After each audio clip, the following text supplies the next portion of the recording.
Roy Suryo lucuan mana? Yang menghibur Mas Gibran. Hah? Mungkin Panji lucu, tapi secara personal yang menghibur Mas Gibran, Panji atau Roy Suryo? Panji sama Roy Suryo lucuan mana? Dan tanyanya langsung di depan Mas Gibran. Lalu jawaban Mas Gibran santai, ya mereka berdua kan beda genre. Yang satu komedian, yang satu ahli laminating ijazah. Berarti selama ini rakyat Indonesia itu menilai Roy Suryo ini sedang berkomedi ya. Iya, bisa jadi seperti itu. Kalau tanggapan kalian gimana teman-teman? Roy Suryo ini pantas nggak disebut ahli laminating ijazah? Atau pantasnya disebut ahli fotokopi ijazah? Bisa.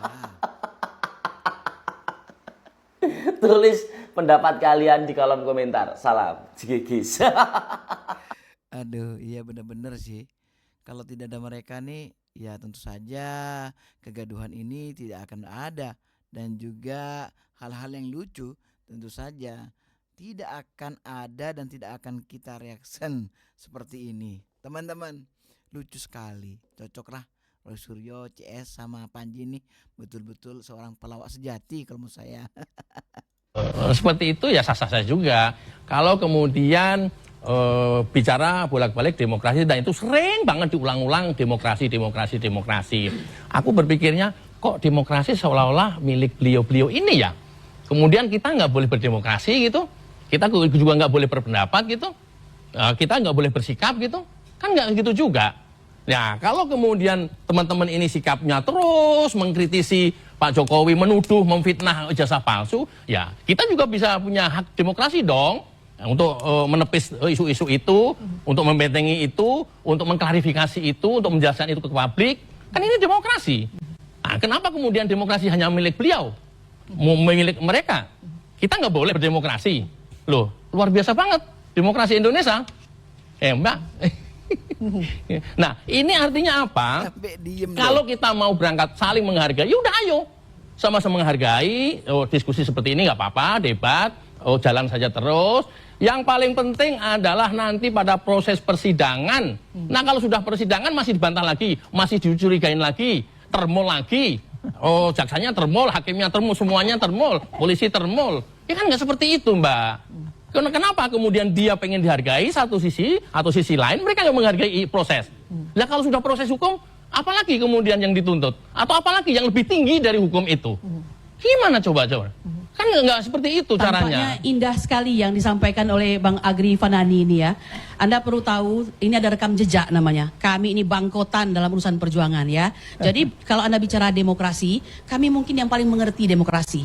Memulai dari tahun 2022, kami merasakan pahitnya perjuangan di pengadilan ya. Tapi demokrasi yang Ibu sampaikan itu adalah ada demokrasi beda di antara kita berdua. Versi Nah, Ibu, bukan versi. yang versi Tidak yang Ibu versi, ya. rasakan. Tidak versi. Ya. Tidak versi. Baik perasaan Tidak Ibu. versi. Kalau Anda seperti YouTuber ini demokrasi, mengambil bahan-bahan kalian harus untuk menghargai menjelekkan juga orang lain. tanpa suatu fakta Bukan dan kemudian data. kalian Kalau berdemokrasi kami sendiri, melaksanakan di hebat pengadilan. sendiri, Anda tidak benar pernah di sendiri, pengadilan. sementara Kami semua merasakan orang lain bagaimana salah. hakim Wah, itu bukan tidak demokrasi. berkualitas, ya. Kok Tidak demokrasi pernah seperti menyatakan itu? bahwa dirinya Demokrasi itu apaan? mampu memimpin Tuh, persidangan, demokrasi ya. kok versi Saya ingin saya. mengatakan tidak. Ya nggak Anda bisa hanya begitu buzzer. lah. Anda hanya Hormati buzzer. juga orang lain. Buzzer yang dipelihara Nah, untuk kenapa memelihara kemudian kalian nggak mau kekuasaan. Itu ngurus saja lain? Anda. Sementara kalian dengan pengen kemampuan dipercaya. Anda mengatakan hal yang Anda ketahui. Kalian ya Harusnya terus-terusan Anda mengklaim di tengah-tengah masyarakat. Kemudian masyarakat terus Anda sudah, tidak tahu. gua juga tahu. Oleh karena itu, Dia juga Anda yang datang rasakan sampai nanti UGM. apa yang kami rasakan, Gua ya. juga tahu Hari dia ini juga Anda yang sudah duduk rumah bukan oleh Partai Jokowi. Demokrat. Gua Nanti juga ada rasakan di lokasi. bagaimana Pada saat dia Anda akan merasakan demo setiap ke detik, rumah setiap barunya waktu Jokowi. bahwa Anda akan Gua merasakan tahu. diperiksa Itu oleh semuanya Polda tahu. Metro Jaya. Itukah yang dibilang demokrasi? Itukah yang dibilang kebenaran? Ya, Bang Agri, diskusinya tidak akan tersampaikan dengan Mantap Bang Agri, mantap Bang Agri. Emang dikira para YouTuber itu cuman sekarang ya. Lihat Pak Agri itu, ya kan? Dia tuh melihat sesuatu yang aneh dari kalian-kalian ini, sehingga untuk disampaikan ke publik itu dengan melalui YouTube seperti ini. Sedangkan kalian mana? Aduh, saya rasa lebih lama Pak Agri nih daripada pengacara nih, Bu pengacara nih. Aduh. Memang sih sejak FPI HTI dibubarkan, tepatnya mereka tuh selalu banyak kegaduhan, ya. Begitu. Cara melawan debat Roy Suryo CS adalah jangan sampai stop bicara jika disela, ya kan? Jika karena disela itu karena adalah mereka trik mereka agar apa? Pesan yang disampaikan tidak tersampaikan, gitu, ya. Dapat lawan bicara nih Kurnia, ya kan? Kata Bang Agri kalah poin argumennya.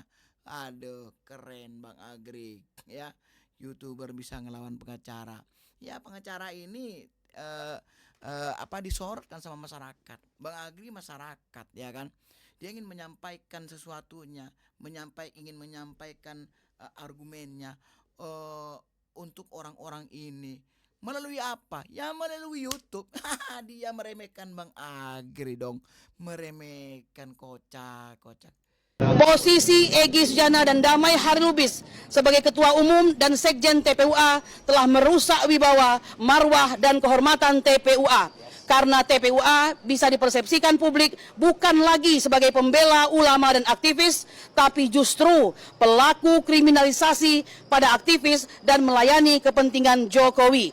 Oleh karena sarap ini kalau kayak gini, tambah stres, ya. Itu dengan segala kerendahan hati dan penuh penghormatan. Tapi guys, kalau kayak gini kan kita berarti ada bahan nih, ya kan? Buat kita tertawa, buat ngilangin stres ya. Lihat mereka bergedumel, ya. Kita nonton aja mereka berantem. Kami menghimbau kepada otoritas yang memiliki kendali atas organisasi TPUA untuk menegur Egy Sujana dan Damai Harilubis sekaligus segera memerintahkan kepada keduanya untuk mencabut laporan. Keempat, atas dasar pembelaan diri dan hak untuk membalas kezaliman, kami berencana melaporkan Egy Sujana, Eri Daneti, dan Damai Harilubis atas tuduhan sok jago, merendahkan fisik dan martabat, serta kehormatan orang yang sedang berjuang, sekaligus dugaan pencemaran dan fitnah yang telah dilakukan, yang bukti videonya telah beredar luas dan sempat kami dokumentasikan. Sikap kami, jadi kita tetap bersama, tidak ada statement pribadi. Ya, ini adalah kebersamaan kita, kebersamaan dari 6 yang masih tersisa sekarang, ya, untuk melawan kebatilan. Jadi insya Allah itu yang ingin saya sampaikan. Jadi sekali lagi yang ingin saya sampaikan, mohon dipegangin.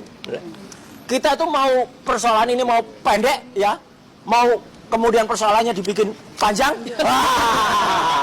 tetap kita ikuti, ya. Mau pendek mau panjang tetap kita ikuti. Posisi Egy Sujana dan mending mereka diem saja. Aku ikutin katanya Fadila, ya. Siapa sih itu belakangnya Rosuryo, lupa aku. Mending diam aja, tidak usah mereka para pemfitnah Pak Jokowi melakukan seperti itu, ngotot banget. Ya, biarkan saja. Kapan ditangkap ini? Kapan?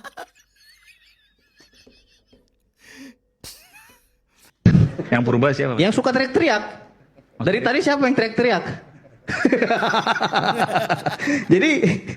jadi saya sangat miris sekali, ya. Makanya saya bilang, saya sangat sedih sekali ketika agama ataupun sholat, ya, dijadikan bahan olok-olokan dan tertawaan. Tapi saya lihat ini si Panji ini, ya, karena tadi dibilang gak usah sebut data kan gitu. Kalau saya bilang botak, memang dia botak, gak ada masalah. Jadi si Panji ini saya lihat dia hanya mengundang orang-orang tertentu saja. Coba Anda lihat di situ, perhatikan. Ada nggak di situ diundang wakil presiden? Karena kan dia merosting seseorang. Ada nggak? Orang-orang tertentu masih siapa nih? Ada Anies Baswedan di situ. Oke, Anies. Terus? Dan Anies sangat tertawa bahagia sekali menikmati olok-olokan itu. Artinya dia menikmati itu gitu loh. Kita lihat senyumannya. Senyuman penuh pesona dan menggoda. Oke, sebentar. Saya potong sebentar. Ya. Bung Semi, Ya. nanti boleh. Ini saya cukup tergelitik dengan kritik dan solusi, ya. Karena sebenarnya Panji ini kan seniman. Ya, dia harusnya memang seniman itu areanya deskonstruksi. Ya. Dekonstruksi. Iya, dekonstruksi. Ketika kritik itu konstruksi. Oke. Nah, kita menuju maksudnya iya, dibelejeti. iya, kita dibelejeti. Ini loh masalah Indonesia. Oke. Ini loh masalah Dibuka kepolisian. semua. Ini loh masalah wakil presiden kita. Ini loh masalah penggunaan pajak kita. Iya, tapi Anda menghancurkan hati umat beragama. Gini Saudaraku. yang ngomong solusi dulu ya, oke? Lalu dituntut untuk memberikan solusi. Solusi itu ya bukan di panggung lah. Setelah di panggung, misalnya nih, kan polisi sedang melakukan reformasi kepolisian. Ya diundanglah wakil seniman dari bagian dari board itu. Kita seniman juga bisa memberikan solusi, tapi ya bukan di panggung. Panggung itu tempatnya deskonstruksi. Gitu loh. Yes, tapi Anda tidak Jadi, bisa membedakan pernyataan yang antara kritikan, penghinaan dan penistaan. Nah, harusnya Anda bisa bedakan karena itu memang karet, Pak. Ada ranah Bos, hukum di kalau situ. menyampaikan sesuatu jangan sepotong-sepotong. Solusi sama kritikan itu harus satu paket, Bos. Iya, satu paket, Gitu loh. tapi kalau ya nggak nungguin mungkin di panggung lah. rame kayak begini, Bos. Itu Gimana? namanya bukan stand up comedy, nantinya ceramah. Jadi Ya. Bang Aiman saya Enggak lah. lanjutkan ya. Baik. Saya lanjutkan. Boleh. Bang Aiman. Boleh dalam- saya. Oke, nanti. Iya, nih ntar dulu komika ya. Di dalam opening daripada mensrea tersebut, tahu nggak openingnya apa? Hah? Kata-kata alat vital, Bang. Saya udah ada rekamannya semua. Iya, iya. Jadi kata alat vital orang laki-laki. Nggak, maksudnya kaitan ke penodaan agama atau penistaan? Ya artinya dia mencampurkan kata-kata kotor dengan agama. Kan jauh. Lah, abang, maksudnya, kalau dia saya di- boleh bicara di kata-kata jam- dia ini ada kata-kata dia Di nih. menit kesekian kan nggak ada kaitannya. Ada kata anjing lagi kan gitu. Jangan sebut. Ya itu makanya tadi, makanya kalau boleh kasar kan gitu. Tapi oke lah, saya nggak akan bicara itu. Nah, maksud saya nggak ada kaitannya. Kalau seandainya dirangkaikan dalam satu kalimat, iya. Tapi Agama kan itu nggak tidak masuk boleh logika. dihubungkan ataupun disandingkan dengan perkataan kotor. Agama itu suci dan sakral. Ya, jangan ada openingnya yang yang kata-kata alat vital, Oke. tiba-tiba dia bahas agama dan sholat di situ. Jadi nggak boleh disandingkan itu karena itu kepercayaan orang. Ah, jadi ini Bang Aiman, kenapa di dalam undang-undang kita itu Dalam satu forum maksudnya. Iya, kenapa? Ya, kenapa di dalam undang-undang kita itu selalu berbunyi barang siapa dengan sengaja? Ya, karena hukum kita itu mengatur terkait dengan motivasi seseorang. Oke. Ya, motivasinya apa? Dia sudah memiliki motivasi dengan judulnya saja, mens rea. Artinya ada niat jahat. Di situ kan gitu. Sehingga dari judul itu dia terinspirasi untuk mengolok-olok ya, untuk membahas masalah agama, untuk menghina wakil presiden dan presiden. Oke lah, itu urusan dia. Tapi jangan pernah dia mempersandingkan kata-kata kotor ini dengan yang sakral suci tadi. Nah, iya betul menurutku betul. Ya, aku mah nggak suka sih pada saat si Panji itu intronya aja sudah menggelitik kayak gitu, ya nggak asik, ya kan? Ya ini nanti yang memperlambat pembangunan di Papua. Makanya terkait eksekusi lapangan, penggunaan APBD, APBN, ini kan semuanya sekarang termonitor ya. Udah ada versi digitalnya juga. Jadi ini saya harap teman-teman Papua yang ada di sini ikut mengawal, ikut memonitor, ikut mengevaluasi, ikut memberi masukan terkait pembangunan yang ada di Papua. Sekali lagi, pembangunan itu nggak mungkin 1 tahun, 2 tahun selesai, nggak. Ini berkelanjutan semua. Seperti yang ada di IKN tadi, nggak mungkin hanya berhenti di pembangunan fisik saja. Yang non fisik kan juga harus dikebut. Transisi pemerintah dari pemindahan dari Jakarta ke IKN juga harus dikebut dan dikawal. Jadi saya kira ini tantangannya banyak, tapi saya yakin Papua bisa maju, visi misi dan program presiden bisa berjalan dengan baik di sana, asalkan semuanya ikut mendukung. Oke. Pertanyaan saya Pak Wapres berbicara mengenai digitalisasi dan AI. Tadi Bapak sempat juga mention bahwa Indonesia ini sebagai negara berkembang, kita memang dilihatnya sebagai market. Nah, kebetulan dari program Bapak mengenai digital talent, itu kan kita pasti melahirkan talenta-talenta yang melek AI dan digital. Dan Indonesia ini menjadi market, pasar global untuk AI sudah masuk beberapa. Ada seperti Microsoft, Nvidia, kemudian Google. Nah, yang jadi pertanyaan saya bagaimana strategi Bapak untuk supaya digital talent kita ini memiliki hubungan yang resiprokal dengan investasi dan juga transfer teknologi di Indonesia, sehingga Indonesia ke depannya kita bisa shifting dari market ke inventor, Pak. Terima kasih. Oke, Charlo apa jurusannya apa? Agroteknologi. Agroteknologi, masa depan juga ini nih. katanya Bu Rektor yang ikut ke Turki itu ya? Benar, Pak. Apa penemuannya apa? Kemarin kita mengembangkan tentang inovasi untuk aklimatisasi, jadi kita perlengkap juga alatnya itu dengan AI, Pak, untuk kultur jaringan. Oh iya? Itu apa? Lomba berarti atau kompetisi? Kompetisi dunia, Pak, dan puji Tuhan kita masuk 10 besar kemarin. Oh ya, mantap. Tahun ini ada yang berangkat lagi, Bu Rektor? Tahun ini? Iya, tiap tahun ada. Tiap tahun ada. Ya. Mereka mencari kompetisi dunia dan kita buat squad khusus untuk mengikuti kompetisi internasional. Enggak, saya kira kita harus apresiasi UKSW ya, karena sudah secara konsisten mengirim mahasiswanya ke luar negeri untuk mengikuti kompetisi-kompetisi seperti ini. Ya, ini caranya biar kita tidak selalu jadi pasar, ya harus seperti ini. Harus adaptif, inovatif, dan inovasinya jelas dan punya impact untuk, kalau tadi apa, untuk pertanian ya. Kita